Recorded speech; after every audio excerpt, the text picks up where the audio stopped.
This video contains synthetic content which has been approved by Rick Kimberley and RSM Australia. Hello and welcome to RSM's Global Employer Services Update, covering all updates that occurred during October 2025.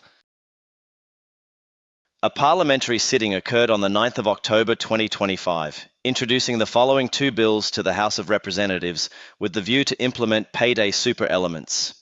The first being the Treasury Laws Amendment, Payday Superannuation Bill 2025, and the second, the Superannuation Guarantee Charge Amendment Bill 2025. The October 2025 changes to the Payday Super legislation introduced several key updates ahead of its planned commencement on the 1st of July 2026. Employers will now be required to pay superannuation guarantee contributions within 7 business days of each payday, rather than the previously proposed 7 calendar days. For new employees, the contribution window is 20 business days, and similar business day-based timeframes will apply for contributions to new funds for existing employees. Importantly, late payment offsets, which previously allowed employers to reduce SG charge liabilities under certain conditions, will no longer be available for contributions made after the 1st of July 2026. The legislation also introduces a provision allowing the Commissioner to waive penalties in cases of exceptional circumstances. These reforms aim to align SG payments with payroll cycles, improve compliance, and ensure employees receive their super contributions more promptly. The proposed start date of the 1st of July 2026 has remained unchanged for Payday Super. The ATO has advised, however, in their recently released Practical Compliance Guideline, PCG, that for the period the 1st of July 2026 to the 30th of June 2027, a grace period will be provided for some employers, dependent on circumstances and associated risk classification. The PCG outlines the ATO's proposed compliance approach for the first year of operation of Payday Super in respect of investigating superannuation guarantee shortfall for a qualifying earnings QE day that occurs from the 1st of July 2026 to the 30th of June 2027 inclusive. QE is the new definition for an employee's earnings on which superannuation contributions are calculated. It includes ordinary time earnings, salary sacrifice super contributions, and other payments that are currently subject to superannuation. The ATO have cited that between the 1st of July 2026 and the 30th of June 2027, that they will not have cause to review actions of employers classified as low risk. However, from the 1st of July 2027, low-risk employers who have individual base SG shortfalls for one or more employees for QE days on or after that date may be subject to compliance action in relation to those QE days. An employer is considered low risk if 1. They made on-time superannuation contributions that met or exceeded the required amount for each employee. 2. Some contributions weren't received by the super fund on time. And 3. The contributions were eventually received and allocated to employees as soon as reasonably possible, resulting in no final shortfalls for the quarter. A medium-risk employer is one who does not meet the low-risk criteria, but the individual final SG shortfalls for all their employees are nil by 28 days after the end of the quarter in which the qualifying earnings were paid. A high-risk employer is where they have one or more individual final SG shortfalls greater than nil for their employees by 28 days after the end of the quarter in which the qualifying earnings were paid. The PCG outlines the approach the ATO will take for employers in each category. Simply put, the ATO will have no cause to review low-risk employers' actions. Compliance resources may be applied to investigate medium-risk employers, and compliance resources will be applied to investigate high-risk employers. Wage theft in Australia has more than doubled over the past 5 years, according to new findings based on Fair Work Ombudsman data. The report, released by software company Reckon, also identified the industries most affected by wage underpayment. These industries included public administration and safety, along with accommodation and food services. In total, of the 16,700 investigations completed, 56.3% of businesses were found to be non-compliant. These wage underpayments have resulted in $1.76 billion being repaid to Australians in the past 5 years. Generally, it is employees raising the issue of underpayment, not employers, with self-reporting being incredibly low compared to the number of requests for assistance being made by employees to the Fair Work Ombudsman. Smaller states and territories in Australia tend to have higher rates of business non-compliance with workplace regulations, despite having fewer businesses overall.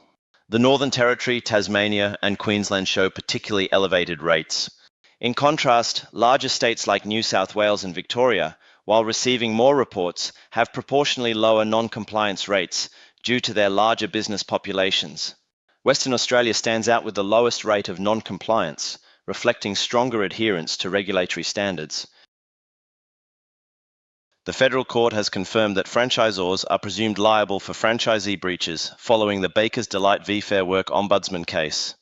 Instead of looking at the details of the underpayment claims, which weren't disputed in the appeal, the court focused on a key legal question important to franchisors. Do reverse onus rules apply when a franchisor is being held responsible for a franchisee's breaches?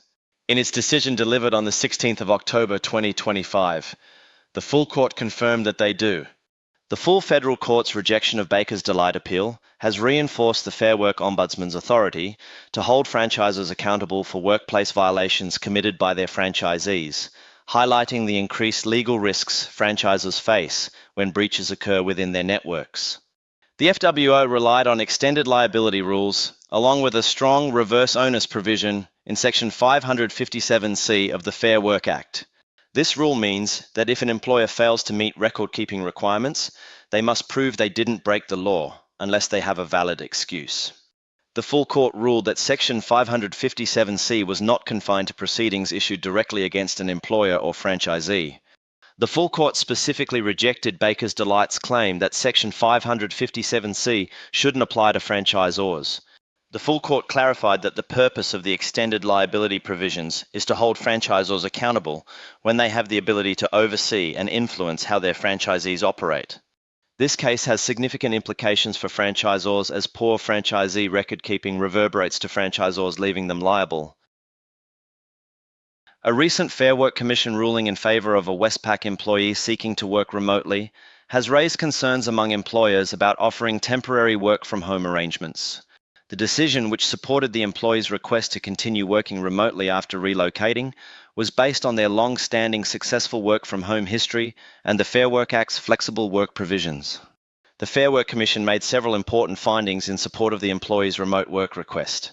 Firstly, weak business justification. Westpac's concerns about productivity and customer service lacked evidence. The employee had worked remotely for years without issues, which the Commission viewed positively. Secondly, significant personal impact. Refusing the request would have caused serious hardship to the employee and her family. The Commission dismissed the argument that her personal decision to relocate should count against her. Finally, procedural failures. Westpac did not follow the proper steps under Section 65A of the Fair Work Act, including failing to provide timely reasons and engage in genuine consultation, which invalidated its refusal. Legal experts warn that even short-term work-from-home arrangements can set a precedent, making it harder for employers to later require a return to the office. The ruling emphasizes that employers must consider individual circumstances rather than relying solely on company policies. The finance sector union plans to use this case to challenge other work-from-home refusals, urging employers to reassess how they handle such requests. The New South Wales Supreme Court has ruled that contracts between commercial cleaning companies and their subcontractors are considered employment agency contracts under Section 37 of the Payroll Tax Act 2007 NSW. This classification meant that payments made to subcontractors were treated as wages under Section 40, making them subject to payroll tax. The case involved two groups of taxpayers, SKG entities and ESCO entities, who operated cleaning businesses servicing clients such as shopping centres, government buildings and offices. They used both direct employees and subcontractors to deliver these services. The taxpayers argued that their contracts did not create employment-like relationships. However, the court disagreed, finding that the contracts were highly detailed in terms of service expectations, timing and location, indicating a strong link to the client's core business operations. Even though clients didn't directly control the workers like employers, they retained full authority over the services provided. As a result, the court affirmed the Commissioner's assessment, concluding that the taxpayers' arrangements fell within the scope of the employment agency provisions and were subject to payroll tax. On the 1st of October, the ATO released its latest small business focus areas, outlining common issues that are drawing its attention.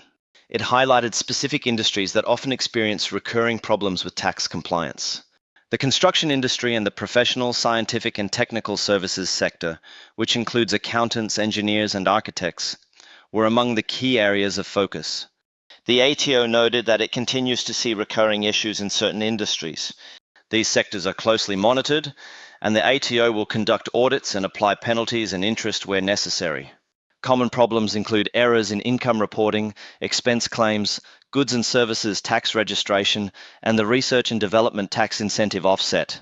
Businesses frequently make mistakes such as submitting incorrect claims under the research and development tax incentive, particularly for activities that do not meet eligibility criteria. Other issues include overclaiming expenses and goods and services tax credits, omitting sales and income from business activity statements and tax returns, and failing to register for goods and services tax when required. Firms were also found to have incorrectly reported private expenses as business-related and failed to seek independent advice from a registered tax agent, especially in head contractor and subcontractor arrangements.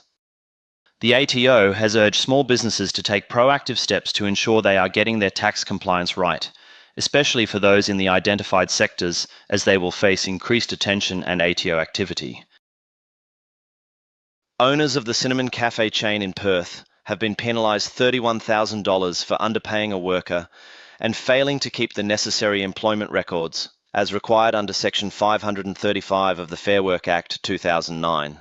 The WA Industrial Magistrates Court found the owners had failed to pay the employee any superannuation throughout their employment, nor did they maintain employment records as required by the WA Industrial Relations Act. The worker was able to provide evidence that when they questioned their rate of pay, the owners suggested they find another job if they were unhappy with their current rate. This is not the first time the employer has faced court action over wage compliance issues. In 2021, they were penalised $14,300 for obstructing industrial inspectors, and in 2023, they were fined $89,800 for breaching court orders to produce employment records. Industrial Magistrate Coleman emphasised that the owners had shown a blatant disregard for the compliance regime and their obligations as employers. Private Sector Labour Relations Director Cara Bruder said the $31,000 penalty reflects the seriousness of the misconduct and takes into consideration the circumstances of the young, vulnerable employee. Unfair dismissal claims have risen by 27% above their long-term average, with total cases submitted to the Workplace Tribunal expected to surpass a record 50,000. Employers say the trend increasingly reflects attempts to secure financial compensation rather than resolve genuine workplace issues. Fair Work Commission President Justice Adam Hatcher noted that the sharp increase in dismissal claims both over the past 5 years and in just the last quarter is straining the Commission's ability to manage its caseload, stating it is unsustainable with their current operational, performance and funding structure. One of the most significant increases has been in general protections claims, where employees assert that their employer took adverse action against them for an unlawful reason, such as exercising their right to raise a complaint or make a workplace inquiry. Andrew McKellar, Chief Executive of the Australian Chamber of Commerce and Industry, claimed that some lawyers are filing claims primarily to pursue financial settlements rather than address genuine workplace disputes. This is making employers think twice about managing conduct or employee performance due to the potential threat of being brought to the Commission.